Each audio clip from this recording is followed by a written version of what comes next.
지난 주간에 물론 우리 교회에 여러 가지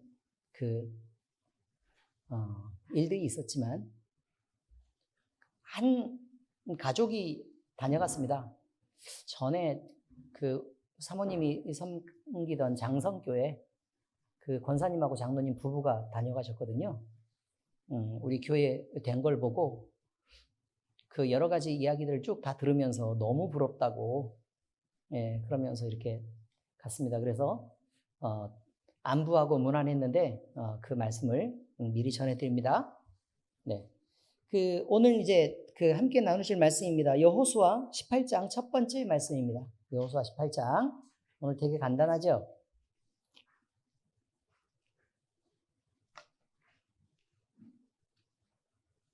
오늘 간단하죠? 자, 오늘 제목이 뭐예요? 정복된 가나안 땅이죠? 네. 자, 1절, 오늘 한 절만 보는데, 1절 함께 읽겠습니다. 시작. 이스라엘 자손의 온 회중이 실로에 모여서 거기에 회막을 세웠으며 그 땅은 그들 앞에서 돌아와 정복되었더라. 자, 이 말씀이 뭐 적은 내용은 아니에요. 사실 내용 자체가 많기는 해요. 이스라엘 자손의 온 회중이 있죠. 그죠? 이스라엘 자손의 온 회중이 요단을 건너서 가나안을 정복하잖아요. 네, 요단 건너서 가나안 정복했는데 원래 있었던 위치는 어디일까요? 원래 진을 치고 있었던 곳은 어디예요? 가나안 건너자마자 그다음 갈길? 네, 길갈이요, 길갈. 네, 길갈이란 말이죠. 길갈. 갈 길 아니고 어디라고요? 길갈이에요. 가나안에서 이제 우리가 들어갈 길은 여기밖에 없다. 그래서 갈 길인데 외국이니까 앞뒤 바꿔서 쓰잖아요. 그렇죠? 그래서 뭐라고 부른다고요? 길갈이요. 말을 이렇게 해도 그냥 개떡같이 얘기해도 찰떡같이 그렇게 알아들으시면 기억하라고 그러나 보다 이렇게 하면 되지. 단어를 바꿔 쓰는 게 어딨어. 또 그렇게 또 트집을 잡기 시작하면 방법이 없습니다. 자, 어디라고요? 길갈의 원에 진을 치고 있었습니다. 그런데 지금 보니까 어디에 모였다고요? 실로에 모였는데 그냥 모인 거 아니고 누가 모였다고요? 그냥 회중이 모인 게 아니고 온 회중이 모였다라고 말합니다. 그죠? 온 회중이 모였다. 그런데 여기서 모이는 것을 보니까 모았다가 아니고 모였다죠. 이 표현이 뭘까요? 네, 스스로 모였다는 얘기입니다. 스스로 모였다는 얘기고요. 자, 거기에다가 뭘 세우기 위해서 모였다고요? 회막, 다른 이름은요? 성막입니다. 그죠? 성막. 원래는 장막인데 모세가 이름을 붙이잖아요. 진의 바깥쪽으로 이렇게 내놓아서 거기를 따로 그 장막을 회막이라고 명하고, 회막이라고 명하고, 그때부터는 이제 그곳을 이제 성막으로 꾸미게 되는 거잖아요. 그죠? 자, 근데 그 회막을 세웠으며, 그러면 거기가 뭐가 된다 그 말이에요? 그곳이 뭐가 돼요?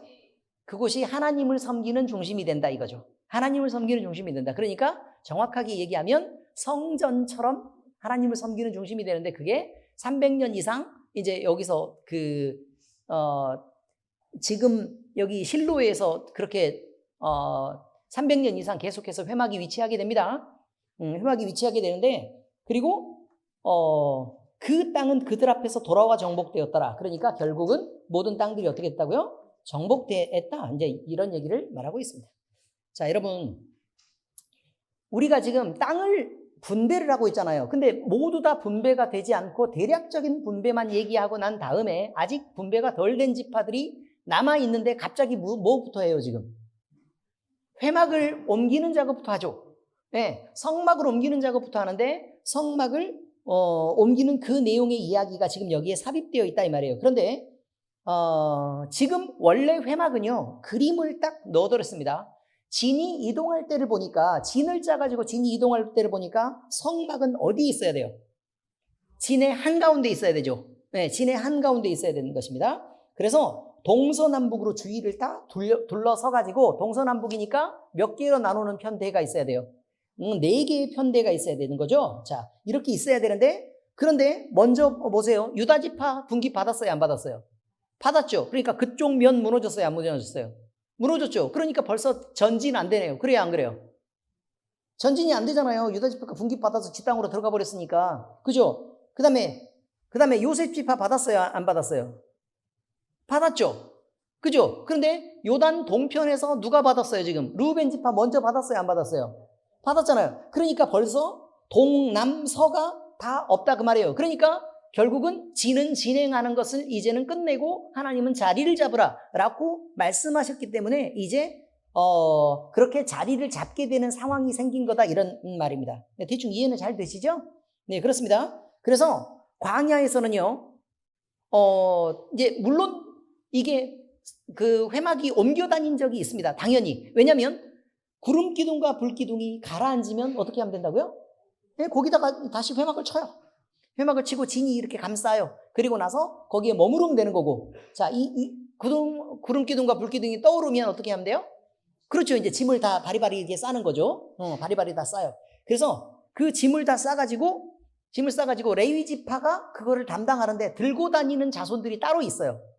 들고 다니는 자손이 누구냐면 그 짐을 운반하는 자손은 고핫 자손이라 그래서 레위 지파 중 고핫 자손이 특별히 그 짐을 들고 다니게 되는 그런 일이 있었는데 어쨌든 자 움직이면 같이 움직이고 하나님이 움직이라 그러면 같이 움직이고 그 다음에 하나님이 내려앉아서 여기 자리 잡아라 라고 얘기하면 그 자리에서 다시 정착해가지고 이렇게 얼마 동안을 그 장막 생활을 또 하고 또 이렇게 하는 일을 반복하게 됐다 이 말입니다. 자, 거기에 보면 민수기 이 내용이 쭉 나와 있습니다. 민수기 내용이 나와 있는데 어쨌든 뭐 중간에 끊기가 좀 어려워가지고 제가 그냥 쭉 다 넣어놓은 거예요. 넣어놨는데 어떻게 되어 있냐면 고핫 자손이 회막 안에 지성물에 대하여 할 일은 이러하니라. 이거 고핫 자손에 대한 거잖아요. 레위 지파의 고핫 자손입니다. 진영이 전진할 때 그럼 움직였다는 얘기예요? 안 움직였다는 얘기예요? 그렇죠. 움직였다는 얘기죠. 아론과 그의 아들들이 들어가서 칸 막는 휘장을 걷어 증거계를 덮고 그 위를 해달의 가죽으로 덮고 그 위를 순청색 보자기를 덮은 후에 그 채를 메고 진설병의 상에 청색 보자기를 펴고 대접들과 숟가락들과 주발들과 붓는 잔들을 그 위에 두고 또 항상 진설하는 떡을 그 위에 두고 홍색 보자기를 그 위에 펴고 그것을 해달의 가죽 덮개로 덮은 후에 그 채를 꿰고 청색 보자기를 취하여 등잔대와 등잔들과 불 집게들과 불똥 그릇들과 그 쓰는 바 모든 기름 그릇을 덮고 등잔대와 그 모든 기구를 해달의 가죽 덮개 안에 넣어 매는 틀 위에 두고 금제단 위에 청색 보자기를 펴고 해달의 가죽 덮개로 덮고 그 채를 꿰고 성소에서 봉사하는 데 쓰는 모든 기구를 취하여 청색 보자기에 싸서 해달의 가죽 덮개로 덮어 매는 틀 위에 두고 제단에 재를 버리고 그 제단 위에 자색 보자기를 펴고 봉사하는 데 쓰는 모든 기구 곧 불 옮기는 그릇들과 고기 갈고리들과 부삽들과 대야들과 제단의 모든 기구를 두고 해달의 가죽 덮개를 그 위에 덮고 결국 계속 뭘 덮어요? 맨 위에 해달의 가죽 덮개를 덮죠? 그죠? 네. 그 채를 꿰 것이며 진영을 떠날 때에 그럼 움직였다는 얘기 안 움직였다는 얘기예요? 네, 움직였다는 얘기죠? 아론과 그의 아들들이 성소와 성소의 모든 기구 덮는 일을 마치거든 그러면 아론과 그의 자손들이 뭘 해야 돼요? 성소에 움직일 이삿짐을 준비를 해가지고 결국 여러 가지로 짐을 하나님이 명령하신 대로 다 쌓는다 그 말이에요. 그래서 마지막에 다 덮개로 덮어가지고 채로 깨고 해가지고 이제 완전히 움직일 수 있도록 준비가 다 끝난 다음에 마치거든 고핫 자손들이 와서 맬 것이니라. 그럼 누가 매요? 예, 고핫 자손. 그 짐 나르는 애들은 누구예요? 예, 고핫 자손으로 정해져 있다 이 말이에요. 그러나 성물은 만지지 말라. 왜요? 성물을 만질 수 있는 건 누구니까? 대제사장과 그 아론의 아들들이니까 함부로 만지지 말라는 거예요. 그들이 죽으리라. 아무리 레위 지파여도 운반을 하고 있어도 흔들린다 그래도 어떻게 해요? 잡으면 안 된다 그 말이에요. 그 다음에 이것을 수레에 실으면 돼요? 안 돼요? 안 돼요. 수레에 실지 말고 그냥 다 메고 들고 다녀야 돼요. 왜냐하면 조심해서 가라 그 말이에요. 조심해서 가라. 만약에 이게 수레에 실어가지고 흔들려가지고 붙잡으면 어떻게 돼요? 좀 죽는다는 얘기를 말하고 있는 거예요. 나중에 그 얘기 나오죠. 베세메스에서 회막 물건 중에서 이것들을 고핫 자손이 맬 것이며 제사장 아론의 아들 엘르아살이 맡은 것은 등유와 태우는 향과 항상 드리는 소제물과 관유이며 또 장막 전체와 그 중에 있는 모든 것과 성소와 그 모든 기구니라. 특별히 아론의 아들들이 갖고 다녀야 되는 것은 기름들이다 이 말이에요. 기름들이다. 그러니까 우리가 늘 이런 생각을 하게 되죠. 이사를 하고 움직여요. 그러니까 하나님도 같이 움직이시죠. 그러니까 주님과 함께 동행하는 것까지는 맞다 그 말이에요. 근데 제사를 담당할 때, 다시 말해서 예배를 담당해서 그 예배를 인도하는 자들은 반드시 뭘 가져야 되냐? 기름을 가져야 된다라고 얘기해요. 근데 그 기름은 두 가지로 신약에서 표현을 해요. 기름은 두 가지로 표현한다고. 그래서 목사들이 또는 주의 종이라고 생각하는 사람들이 이 또 다른 의미로 확대하면 택한 족속이요 왕 같은 제사장이요 거룩한 나라요 주의 소유된 백성인 여러분들이 꼭 가져야 될 게 있다 그 말이에요. 예배를 드리려고 할 때 의미를 아시겠어요? 꼭 가져야 될 게 있다. 이게 뭐라고요? 기름이라 그 말이에요. 첫 번째 기름이 표현되는 것은 신약에서 표현할 때 성령을 표현하고 있어요. 그죠? 반드시 성령이 있어야 돼요. 우리가 하나님을 예배하는 자는 어떻게 예배하라 그랬어요? 영과 진리로 예배하라 그랬죠. 영이 없으면 뭘로 예배해요? 없잖아요. 그러니까 아무 것으로도 예배할 수 없어. 그러니까 우리가 가진 누구의 영이요? 예수 그리스도의 영, 하나님의 영인 성령으로 예배하는 거지. 우리가 와가지고 온갖 정성으로 목욕하고 씻어가지고 이렇게 예배한다고 깨끗해지는 거 아니라 그 말이에요. 성령으로 예배하는 거. 이게 첫 번째예요. 그 다음에 기름은 뭘 얘기하냐면 성도의 바른 행실이다 이렇게 말해요. 신약에서. 그러니까 이 두 가지는 떨어질 수가 없다 그 말이에요. 기름은 뭐라고요? 성도의 바른 행실. 자, 첫 번째는 뭐라고요? 성령이에요. 두 번째는요, 성도의 바른 행실. 그러면 성령이 있는 사람은 반드시 뭐가 나와야 돼요? 성도의 바른 행실이 나와야 돼요. 그럼 두 번째에만 있을 수 있을까요? 성도의 바른 행실이 있는데 성령이 없을 수 있어요? 억지로 하는 거 불가능하다고 성경 얘기하는 거예요. 억지로 하는 거 불가능하다. 그러니까 아무리 믿는 척해도 믿는 열매들이 온전하게 나올 수가 없으면 그건 성령의 사람이 아니다라고 말하는 거예요. 이해가 잘 되세요? 네, 그렇습니다. 그러면 우리가 성령이 있는지 없는지는 잘 모를 수 있잖아요. 근데 우리 마음속의 소원이 하나님을 향해서 죄 짓는 데 가기 싫고 그저 무조건 주님만 섬기는 게 좋아요. 내가 인정받는 것보다 주님이 인정받는 게 너무 좋은 거예요. 내가 높아지는 것보다 주님이 높아지고 내가 낮아지는 게 좋은 거예요. 내가 맨 바닥을 밀고 있어도 우리 주님은 그러지 말았으면 좋겠어, 제발. 내가 십자가의 고난을 당하고 사람들 앞에 내가 욕을 먹어도 내 안에 계신 주님이 욕먹으면 내가 그걸 못 견디겠단 말이에요. 그래서 내 행실을 바르게 하고 그래서 내가 주님 앞에서 온전하게 살고 싶어서 내가 안달이 나게 되는 그런 상황에 이르게 되는 것. 무엇이 있기 때문에 그런 거라고요? 기름이 있기 때문에 그런 거예요. 기름이 있기 때문에. 성령이 있기 때문에 그렇다 그 말이에요. 10처녀 비유가 있죠. 어리석은 5처녀와 지혜로운 5처녀가 있습니다. 그렇죠? 그때 그 기름을 준비하지 않았다 라고 얘기합니다. 여분의 기름을 준비하지 않았다. 그 여분의 기름이라는 걸 뭘 의미한다고요? 성령이에요. 성령. 그리고 또 뭐라고요? 성도의 바른 행실. 이 두 가지에 대해서 우리는 꼭 잊지 말아야 된다. 기름으로 표현된 것에 대해서 잊지 말아야 된다. 이것이요. 자, 그러니까 결국은 예배하는 자들은 반드시 무엇을 지켜야 된다? 기름을 지켜야 된다 라고 여기에 나와 있는 것을 잊지 말기로 하자. 예배하는 자들이 꼭 지켜야 될 그 기름을 지켜야 된다. 자, 그런데 우리가 그럼 성령을 어떻게 지키냐 이 말이에요. 날이면 날마다 최종인 전화해가지고 하는 말이 성령을 어떻게 느끼냐. 성령은 여러분 억지로 내가 느끼고 싶어서 느끼는 거 아니잖아요. 그렇죠. 안에 있으면 그냥 그저 느껴지는 거고 그런 거예요. 그래서 제가 가르쳐 드렸잖아요. 어떻게 하면 된다 그랬어요.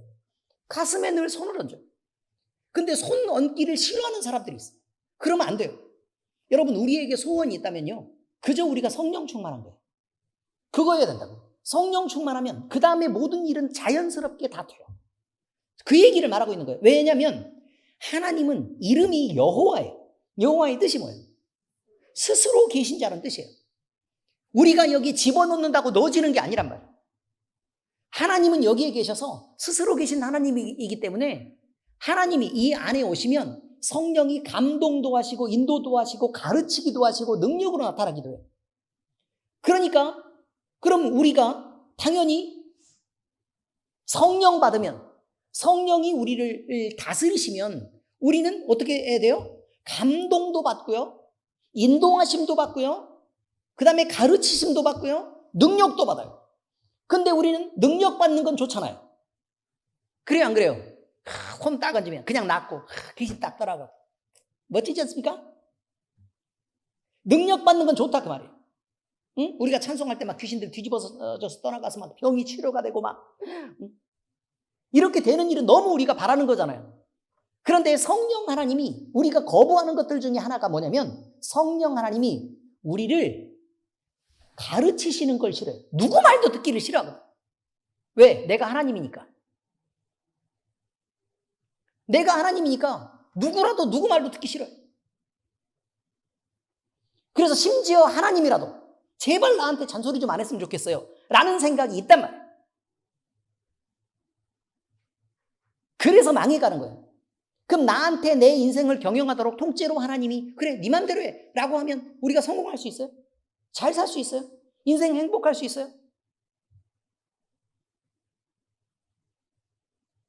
우리가 예수 믿는 것보다 더 완벽할 수 있어요? 그렇기 때문에 주님을 의지하는 거예요. 왜요? 날 위해서 그러는 거예요. 예를 들어 우리가 목포에서부터 서울을 올라 그래요. 서울을 올라 그래요.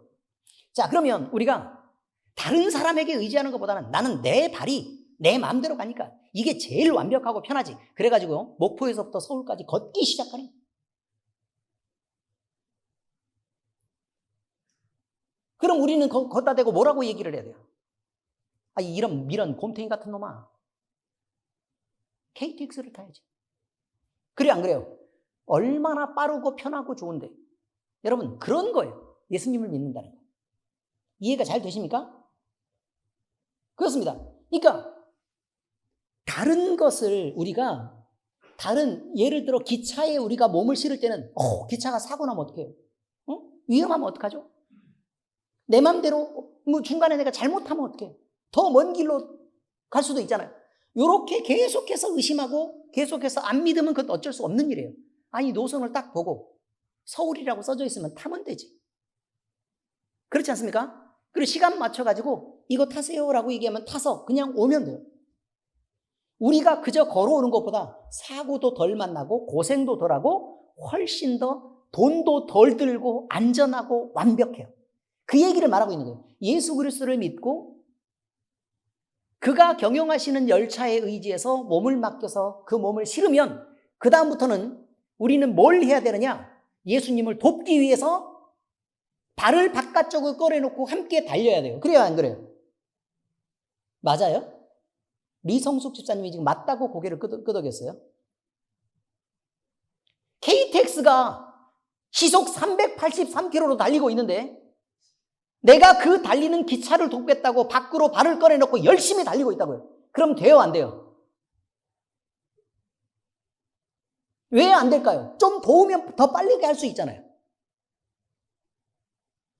돕는 게 우리는 아무리 빨라도 시속 30km예요. 그래, 안 그래요? 시속 30km로 뛸 수 있는 사람이 드물어요. 아무리 빨라도. 그러니까 결국은 383km로 간다면 353km만큼 상대 속도 뒤쪽으로 우리가 발이 걸릴 거라고.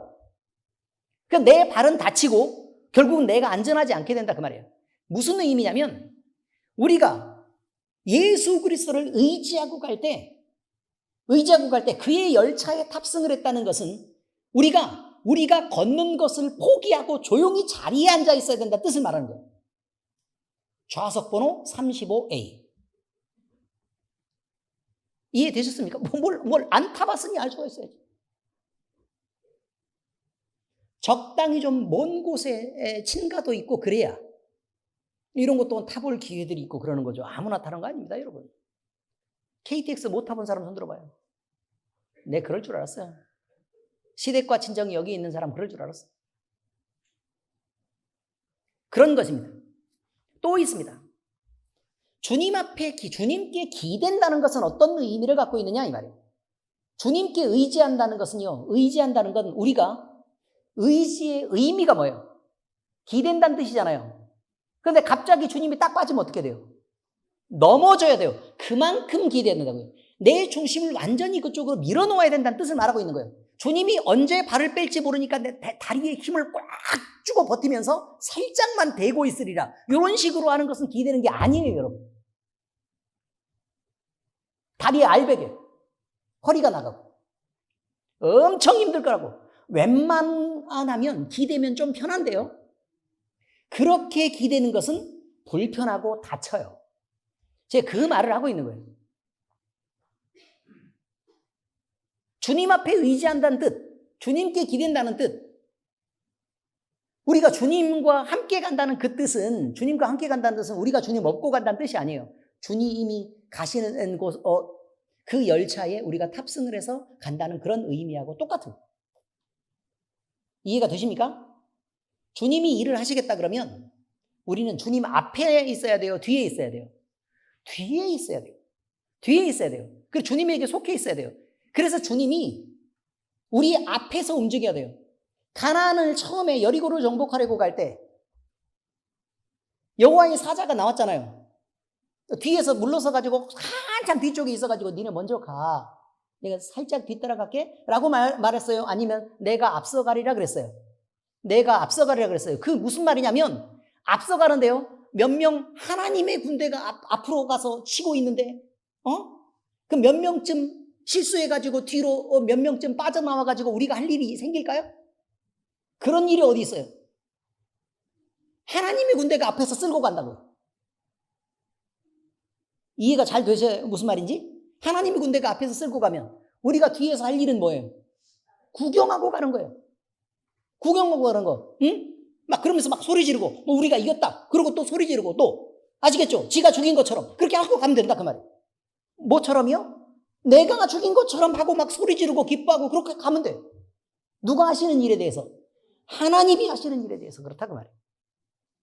우리 인생이 그래야 된다는 거예요. 하나님이 앞에 가시면 우리가 뒤따라가야 된다고. 제가 상담을 하면서 예를 들었던 게 있어요.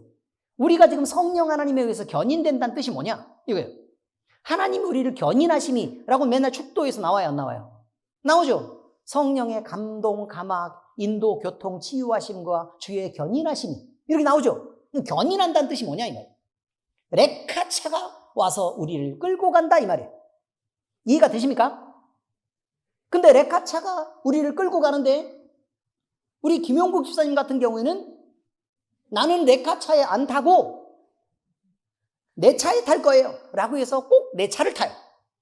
그리고 뒤에서 레카차가 가는 방향에 맞춰 핸들을 이렇게 조종해가지고 바퀴를 오른쪽으로 꺾었다 왼쪽으로 꺾었다 이렇게 하면 견인이 제대로 될까요? 안 될까요? 안 되죠.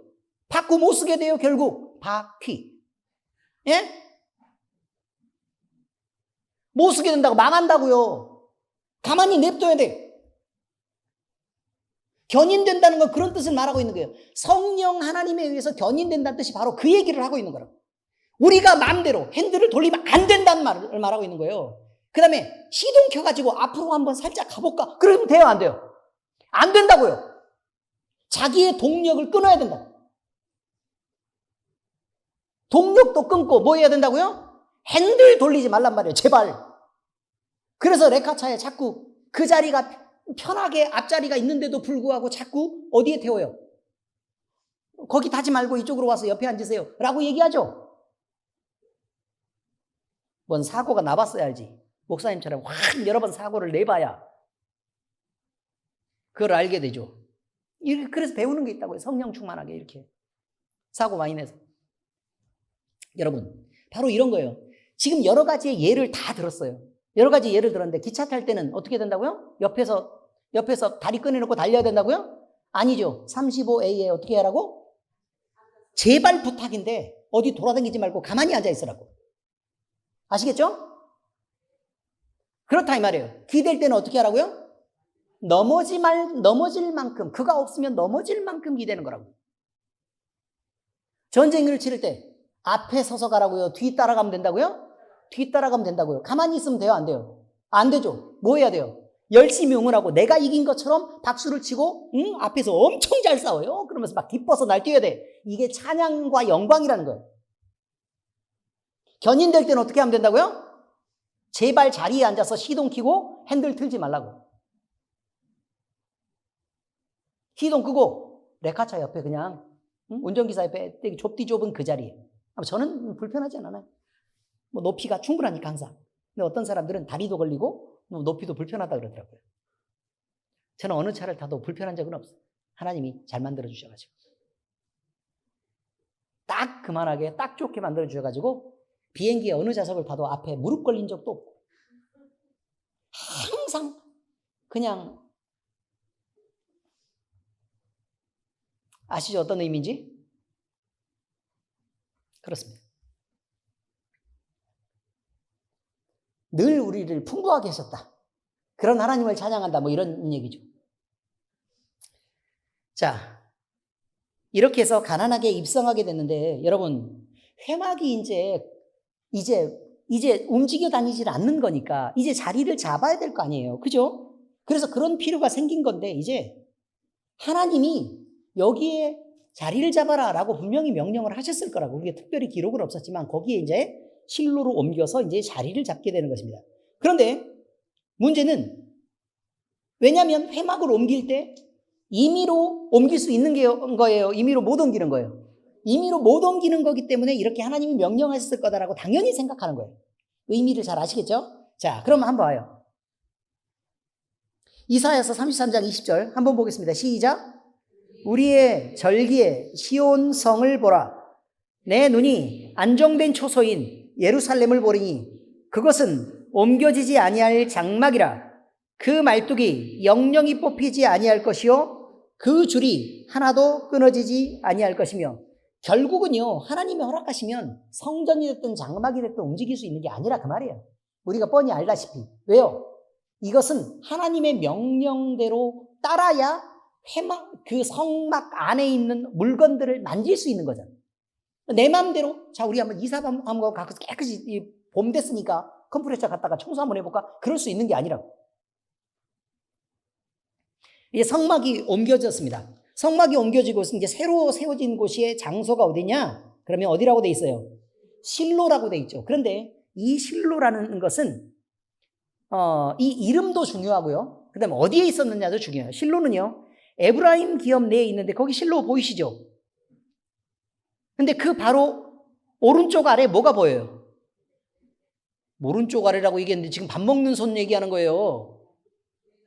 길갈이 보이죠? 길갈이 어디를 뭐라고요? 길갈이 갈 길 아니고 길갈이 뭐라고요? 처음에 그 진이 머물렀던 곳이 길갈이었다 이렇게 얘기했죠? 근데 길갈에서 어디까지 움직인 거예요 지금? 실로로 움직인 거잖아요. 그렇죠? 실로로 움직인 거예요. 근데 문제는 뭐냐면 실로까지 이렇게 움직이는데 그 위치가 어느 쪽으로 갔어요 지금? 에브라임 지파가 있는 쪽으로 갔죠. 근데 왜 에브라임 지파가 있는 쪽으로 갔을까라고 이제 생각할 수도 있는 거잖아요. 아니에요? 왜 에브라임 지파가 있는 쪽으로 갔을까? 물론 우리가 첫 번째로 생각할 수 있는 건 이거예요. 지도자인 여호수아가 어느 지파 사람이었어요? 에브라임 지파 사람이었어요. 에브라임 지파. 그러니까 당연히 자기네 지파 있는 쪽으로 움직이려고 했었겠죠. 그죠? 그런데 이것은 사람 마음대로 할 수 있는 것 아니다? 아니다. 근데 그것보다 더 중요한 이유가 있으니까 바로 그것은 뭐냐면 그 이름 실로라는 말은 안식의 땅이란 뜻이에요. 실로의 뜻이 뭐라고요? 안식의 땅. 그러니까 평안이라는 뜻을 갖고 있다고요. 자, 그런데 나중에요. 솔로몬에게 하나님이 성전 주시죠. 어디에다가 성전을 세우라 그래요? 예루살렘에 성전 세우라 그러죠. 예루살렘. 그 살렘이 뭐예요? 평강이란 뜻이에요. 또 똑같은 말이에요. 이게. 평강. 예수님이 왕으로 오셨어요. 무슨 왕으로 오셨다고 말해요? 유대인의 왕으로 오셨다라고 말하는 것은 믿는 자들의 왕으로 오셨다는 뜻이고, 그죠? 근데 그 내용을 보면 평강의 왕으로 오셨다라고 말해요. 그죠? 그럼 그것도 역시 뭐예요? 같은 이름이에요. 그러니까 결국 실로라는 이름이나 예루살렘이라는 이름이나 예수님이라는 이름이나 같은 이름을 가졌다는 말이에요. 예수님이요, 이 땅에 오신 목적이 있어요. 이 땅에 오신 목적. 자, 이 땅에 오신 목적이 뭐예요? 우리를 구원하시기 위해 그게 최종 목적이에요. 최종 목적은 아니고 구원하신 다음에 뭐 하려고? 하나님과 화평하게 하려고. 그럼 또 뭐예요? 평강이죠. 우리가 천국에서 이루어야 될 건 뭐예요? 하나님과 평화의 나라예요. 의미를 아시겠어요? 그래서 평강은 최종 목적인 거란 말이에요. 이해가 잘 되십니까? 자, 그런 거예요. 그러니까 우리 안에 평강, 화평 이런 이름들이 자꾸 등장하게 되고 지금 하나님이 계시는 곳들마다 하나님의 성전이 계시고 성막이 있는 그곳마다 어떤 이름들이 자꾸 던져져요? 평화, 평강, 그 다음에 안식이라는 것들이 자꾸 던져지게 되는데 그 모든 것들은 뭘 말하고 있는 거다? 예수 그리스도를 표현하고 있는 거다. 이런 거예요. 예수 그리스도를 표현하고 있는 거다. 그래서 어쨌든 이제 실로의 자리를 잡게 되었다 이것이죠. 그리고 이스라엘의 이제 중앙 성소로서 이제 수백 년간 이 땅에 머무르게 된답니다. 자, 사무엘상 3장 19절에서 21절 함께 읽겠습니다. 시작. 사무엘이 자라매 여호와께서 그와 함께 계셔서 그의 말이 하나도 땅에 떨어지지 않게 하시니 단에서부터 브엘세바까지 온 이스라엘이 사무엘은 여호와의 선지자로 세우심을 입은 줄을 알았더라. 여호와께서 실로에서 다시 나타나시되 여호와께서 실로에서 여호와의 말씀으로 사무엘에게 자기를 나타내시니라. 이렇게 돼 있어요. 자, 그런데 사무엘이 나왔다는 건 성경을 읽어본 사람들은 알지만 사무엘은 마지막 사사예요. 마지막 사사고 사사시대의 끝을 의미하죠.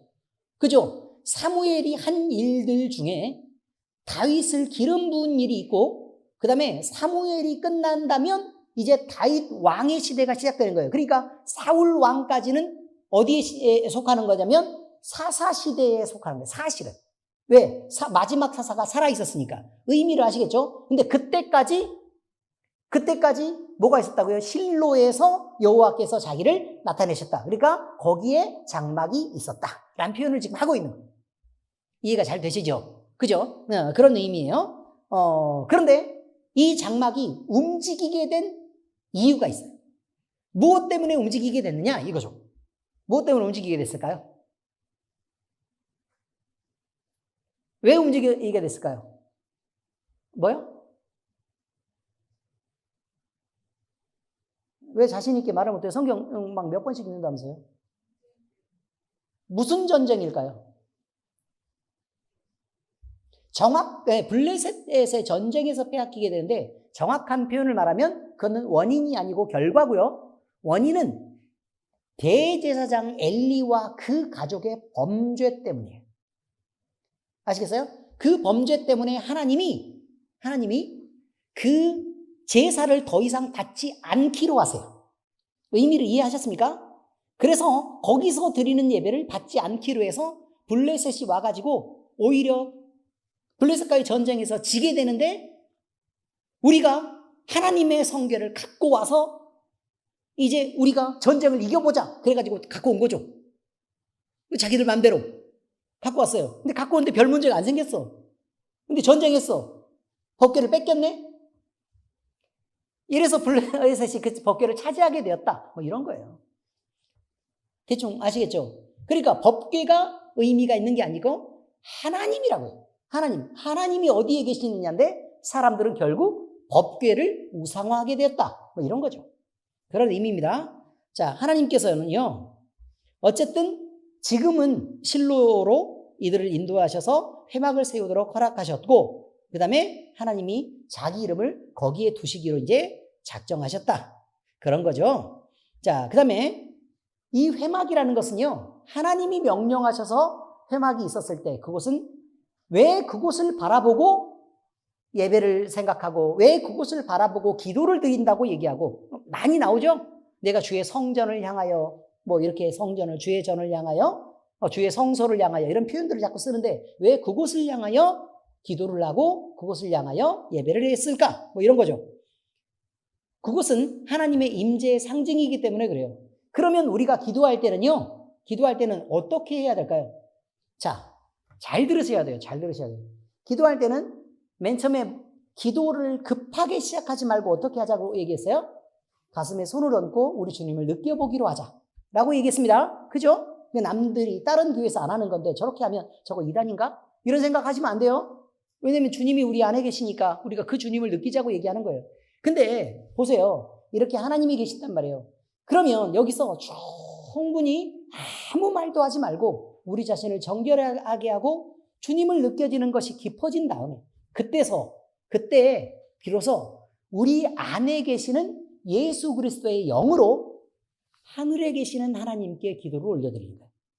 우리가 우리의 머리의 생각으로 기도를 하면 머리로 생각해서 기도하는 기도가 되겠지만 사실은요, 우리의 배와 가슴에서부터 주의 영으로부터 드리는 기도를 하나님께 올려드리는 게 맞다는 거예요. 표현을 하자면 어떤 의미인지 아시겠어요? 그래서 기도가 우리의 머리 생각에서 이렇게 나와서 공중으로 막 이렇게 흩날려서 그냥 그 거품놀이 할 때 공중으로 이렇게 떠가다가 알아서 빵빵빵빵 이게 터지는 애들처럼 그렇게 하지 말자는 거예요. 기도 그렇게 하지 말자. 허공에 날리는, 공중에 날리는 그런 기도하지 말자. 우리 머릿속에서 우리만 생각해가지고 막 이렇게 어디에다 뿌리는지 모르는 그렇게 날리는 기도하지 말자. 가슴으로 딱 생각을 이렇게 하고 배에 딱 손을 얹고 이렇게 해보면 넉넉하게 배가 잘 만져지지 않습니까? 그래요, 안 그래요? 그런 부분에서 약점이 있는 우리 허영애 집사 같은 경우도 있긴 있지만 대단히 부러운 그런, 아무튼 이곳에서부터 하나님께 우리의 영으로 올려드리는 기도를 할 수 있어야, 그래야 진짜 기도란 말이에요. 진짜 기도. 그렇게 할 수 있어야 됩니다. 모두 다 그렇게 되시기를 바랍니다. 여러분, 그래서 우리의 마음 중심 가운데, 우리의 가슴에 주의 성령이 있다면 우리는 우리 안에 회막이 있고, 우리 안에 성소가 있고, 우리 안에 지성소가 있고, 그의 거룩한 간증인 여호와의 궤가 우리 안에 있다는 사실을 잊지 말아야 한다, 이 말이에요. 많은 사람들이 역사적으로 보면요, 잃어버린 법궤를 찾아서 지금 난리가 났어요. 법궤가 제일 많은 곳이 어디예요, 지금? 법궤는 한 개밖에 안 되는데 법궤가 제일 많다고 알려진 곳이 있어요. 어디예요? 잘 모르시죠? 에티오피아예요. 에티오피아. 이상하죠? 에티오피아는요, 그 아프리카 사람들하고 생긴 것도 좀 자기가 좀 달라요. 자신들이 에티오피아 여왕이 솔로몬과 뭐 그렇게 해서 지혜를 배운다 어쩐다 해가지고 거기서, 그래서 뭐 솔로몬의 자식을 에티오피아에 가서 낳았대요. 단지 지혜를 배웠는데. 그래서 자식을 거기서 낳아서 그들이 솔로몬의 솔로몬 후예인데, 그 이후에도 에티오피아가 이스라엘과 거의 에티오피아는 같은 나라라고 생각해요. 같은 나라. 그래서요, 늘 에티오피아가 등장하는 거예요. 그래서 신약 때도 에티오피아 넷이 이 이야기 알죠? 그것도 마찬가지예요. 그리고 거기에는요, 그 아프리카에 있는 인근 지역들은 다 다른 종교를 믿고 있었을 때에도 에티오피아만 유일하게 기독교예요. 유일하게 기독교. 그리고 거기만 교회가 막 많아요. 교회가 많은데 거기에 교회가 세워졌는데 그 교회들이 땅 아래로 파가지고 거기 안에다가 교회를 지었어요. 땅 아래로 파가지고. 그래서 엄청 관리가 잘 돼 있어요. 근데 그 각각의 교회들마다 뭐라고 얘기하냐면 우리 안에 뭔가 감춰진 법궤가 어딘가는 있다. 우리가 잘 찾지를 못하는데 교회 지을 때 어디다 묻어대는 거예요. 사기죠. 의미를 아시겠어요? 그리고 그 법궤를 찾으려고 하는 노력들이 엄청 많이 있어요. 근데 지금 생각해 보세요. 법궤가 중요해요? 아니죠. 하나님이 법궤를 없어지게 한 이유가 있겠죠. 왜 없어지게 하셨겠어요? 우리 마음속에 하나님이 직접 오시겠다고 얘기하잖아요. 그래서 보혜사 성령이 오셨잖아요. 이것보다 더 중요한 법궤는 어딨냐, 그 말이에요. 근데 우리 자신을 성전, 성소처럼 귀하게 여기지 않는 것, 이것이 문제라는 거예요. 우리 마음을 귀신 사탄한테 내어주고 온갖 더러움 가운데, 죄 가운데 내어줘서 그렇게 살게 하는 것 자체가 문제가 있는 거 아니냐, 이런 얘기를 지금 말하고 있는 것입니다. 우리의 마음은 거룩한 하나님을 모신 성전입니다. 늘 잊지 않으시길 바라요. 우리가 성전으로서 기도하고 성전으로서 주님을 만나고 성전으로서 살아가고 있다는 사실을 늘 잊지 않았으면 좋겠다. 이런 말이에요. 자, 그 다음입니다. 실로가요. 실로의 위치를 지도를 한번 봐보세요. 실로의 위치를 지도를 보니까 딱 잘라서 봐도 한가운데죠. 그렇지 않습니까? 딱 잘라봐도 어디예요? 한가운데죠. 뭐 동서로 치우침도 거의 없고 남북으로 치우침도 없는 실로는 거의 한가운데란 말이에요. 왜 이렇게 가운데 쪽에 하나님이 위치하게끔 하셨을까? 이거죠. 왜 한가운데 위치하게 하셨을까요? 예배를 드리고자 하는 어떤 사람이라도 거기에 가장 수월하게 접근하게 하기 위해서 그래요. 예배를 드리는, 그런데 동탄에 사는데 우리 김포까지 오라는 건 뭐냐? 또 뭐 그런 생각을 할 수도 있죠. 그렇지만 본인들은 별로 그런 생각을 해본 적이 별로 없답니다.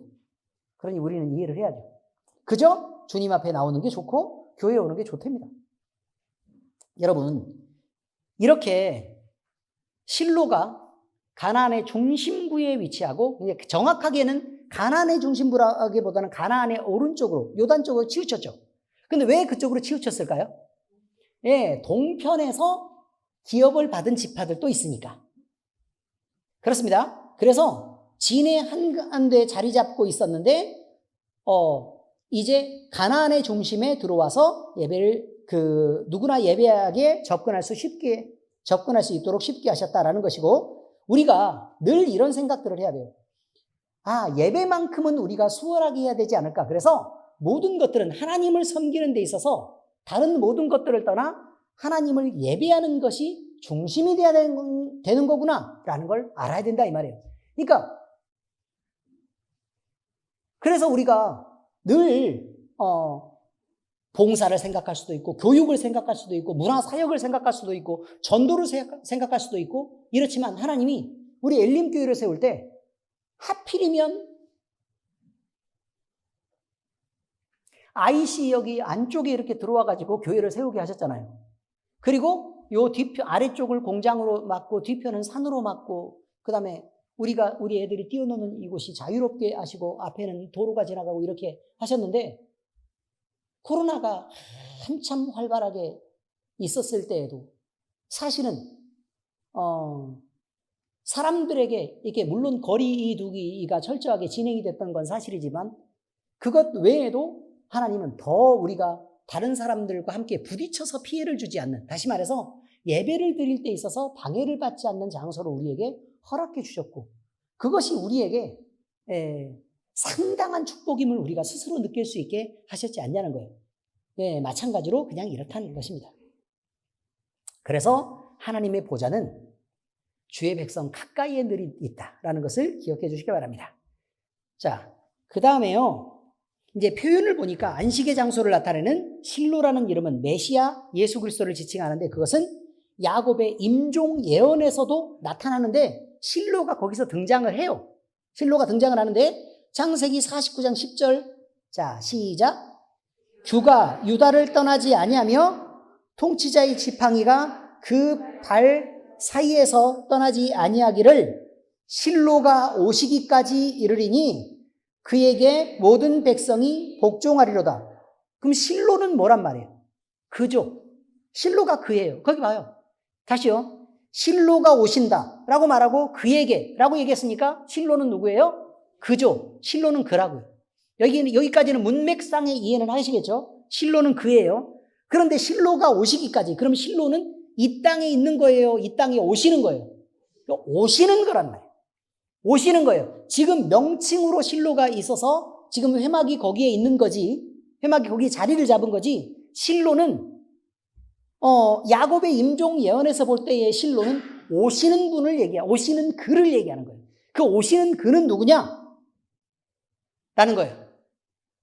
그래서 그는 자기 백성을 다스리는 통치자로 오시고 우리에게 평화를 주려고 오시는, 실로니까 안식을 주려고 오시는 그분이 바로 누구냐면 그란 말이에요. 그가 누구예요? 예수 그리스도다 라는 표현을 말하고 있다, 이런 말입니다.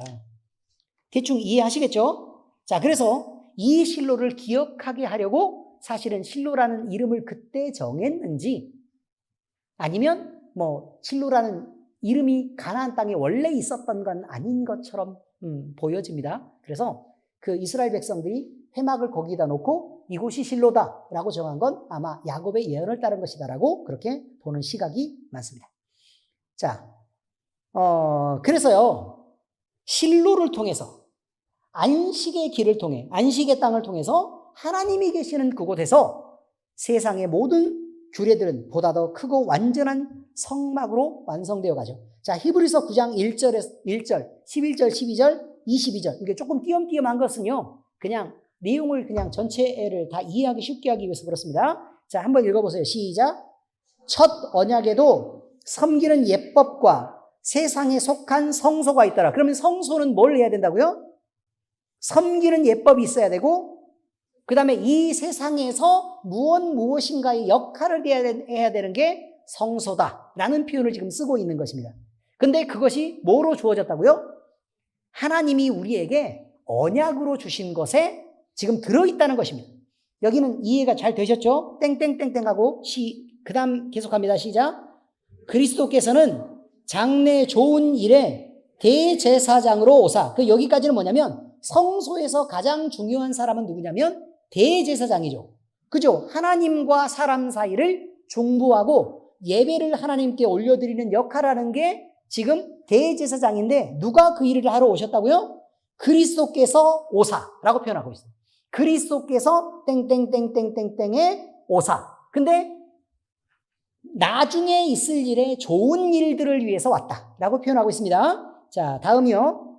손으로 짓지 아니한 것, 곧 이 창조에 속하지 아니한, 그러니까 지금까지 우리가 본 적이 있겠어요, 없겠어요? 없어요. 그러니까 지금까지 우리가 본 적도 없고 만난 적도 없는, 자, 계속합니다. 더 크고 온전한 장막으로 말미암아 염소와 송아지의 피로 아니하고 오직 자기의 피로 영원한 속죄를 이루사 단번에 성소에 들어가셨느니라. 이렇게 되어 있어요. 예수님이 대제사장으로 오셨는데 자기 스스로가 뭐가 됐다고요? 하나님과 사람 사이에 죄에 속죄하기 위해서, 잘못을 속건하기 위해서, 그리고 하나님과 화평의 제물이 되기 위해서 뭘 했다고요? 자기가 스스로 제물이 되셨다라고 표현하고 있습니다. 땡땡땡. 그 다음에요. 율법을 따라 거의 모든 물건이 피로써 정결하게 되나니 피 흘림이 없은즉 사함이 없느니라. 다시 말해서 예수님이 흘린 피가 모든 것을 정결하게 해서 결국 모든 죄를 사하게 한다라는 결론에 이르게 된 것이 히브리서의 말씀이라 이 말이에요.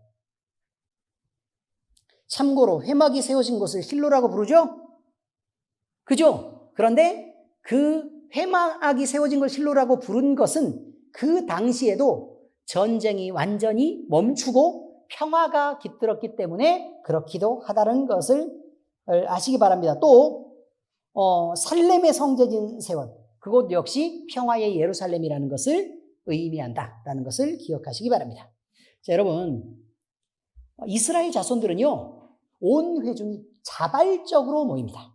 어떻게 모였다고요? 자발적으로 모입니다. 미리 설명했다시피 자발적으로 모입니다. 그래서 그 예전에 참여합니다. 그리고 임재하심이 표지인 하나님의 법궤 앞에서 그분 앞에 영광을 돌리고 또 회막이 그곳에 자리 잡는 것을 환영하기 위해서 모여서 기쁨과 만족으로 그 즐거움의 축제를 벌입니다. 회막이 실로로 옮겨졌으니까 이제 그 법궤는 엘리 이 대제사장의 집안의 죄악으로 말미암은 후에 한 300년 후에 빼앗기기 전까지 이제 그곳에서 완벽한 자리를 잡게 됩니다. 여러분, 장막이 세워진 이유는요, 예배를 회복하라는 거예요. 결국 가나안은 무엇을 중심으로 되어 있느냐? 실로에 있는 장막을 중심으로 되어 있습니다. 결국 우리는 그러면 무엇을 중심으로 되어 있을까? 하나님이 임재하시는 그곳, 우리 성전을 중심으로 되어 있습니다. 그러니 우리의 가슴을 늘 만져야 하고, 이해가 되셨습니까? 그리고 우리가 하나님 앞에 드리는 예배가 중심이 되어서 우리가 신앙생활을 해갈 때 우리의 다른 것에 대한 열매들도 있어지게 된다는 것을 우리는 늘 기억하시기 바랍니다. 그리고 여러분, 우리가 마음껏 주님을 모시는 일들에 대한 기쁨들을 다윗이 오벳 에돔의 집에서 다윗성으로 성궤를 옮겨갈 때 그렇게 즐거워 뛰놀았던 것처럼 우리는 춤추고 기뻐할 줄도 알아야 되고, 또 시편의 여러 노래처럼 하나님의 백성이라면 영혼 깊숙이에서 소원하는 단 한 가지, 그 일, 하나님의 품에 있고 싶어요. 나는 하나님을 누리고 싶어요. 주님의 품속에 있고 싶어요. 그 한 가지 소원들을 늘 갖고 살아갈 수 있기를 예수 그리스도의 이름으로 축복합니다. 그래서요, 그렇게 시편은 노래합니다. 시편 84편 1절에서 12절까지 모두 함께 읽겠습니다. 시작. 만군의 여호와여, 주의 장막이 어찌 그리 사랑스러운지요. 나의 왕 나의 하나님 만군의 여호와여, 주의 제단에서 참새도 제 집을 얻고 제비도 새끼들 보금자리를 얻었나이다. 주의 집에 사는 자들은 복이 있나니 그들이 항상 주를 찬송하리이다. 셀라. 주께 힘을 얻고 그 마음에 시온의 대로가 있는 자는 복이 있나이다. 그들이 눈물의 골짜기로 지나갈 때에 그곳에 많은 샘이 있을 것이며 이른 비가 복을 채워주나이다. 그들은 힘을 얻고 더 얻어 나아가 시온에서 하나님 앞에 각기 나타나리이다. 땡땡땡. 주의 궁전에서의 한 날이 다른 곳에서의 첫날보다 나은즉 악인의 장막에 사는 것보다 내 하나님의 성전 문지기로 있는 것이 좋사오니 여호와 하나님은 해요 방패이시라. 여호와께서 은혜와 영화를 주시며 정직하게 행하는 자에게 좋은 것을 아끼지 아니하실 것임이니라. 만군의 여호와여, 주께 의지하는 자는 복이 있나이다. 기도하겠습니다. 하나님 아버지, 주의 성전을 사모하고 주의 장막이 되기를 꿈꾸는 우리 모두에게 우리 주님은 우리 마음속에 임재하시고 마음껏 주님을 드러내고 나타내시며 우리가 주님을 의지해서 견인되게 하시고 또 주님께 이끌리게 하시고 주님이 운행하시는 열차에 탑승해서 그래서 우리가 힘 빼고 주님이 인도하시는 대로 이끌려 가게 하시옵소서. 그래서 아버지 하나님, 우리는 우리 스스로를 경영하고 의지할 것이 아니라 하나님께 우리의 인생을 맡기고 그렇게 살아갈 수 있는 믿음을 우리에게 허락해 주시고 우리 엘림교회가 우리 스스로의 노력으로 세워지는 것이 아니라 주님이 우리를 만들어 주심으로 인해서 마음껏 세워지고 주님 앞에 영광된 모습으로 서게 하시옵소서. 그때에 우리에게 하나님이 요구하시는 충성을 우리가 감당하게 하시고 하나님이 요구하시는 헌신을 감당하게 하시고 마음껏 주님 앞에 우리를 드려 주님의 기쁨 되게 하시옵소서. 살아계신 우리 주 예수 그리스도의 이름으로 감사하며 기도합니다. 아멘. 주기도문으로 예배를 마치겠습니다. 하늘에 계신 우리 아버지, 아버지의 이름을 거룩하게 하시며 아버지의 나라가 오게 하시며 아버지의 뜻이 하늘에서와 같이 땅에서도 이루어지게 하소서. 오늘 우리에게 일용할 양식을 주시고 우리가 우리에게 잘못한 사람을 용서하여 준 것 같이 우리 죄를 용서하여 주시고 우리를 시험에 빠지지 않게 하시고 악에서 구하소서. 나라와 권능과 영광이 영원히 아버지의 것입니다. 아멘.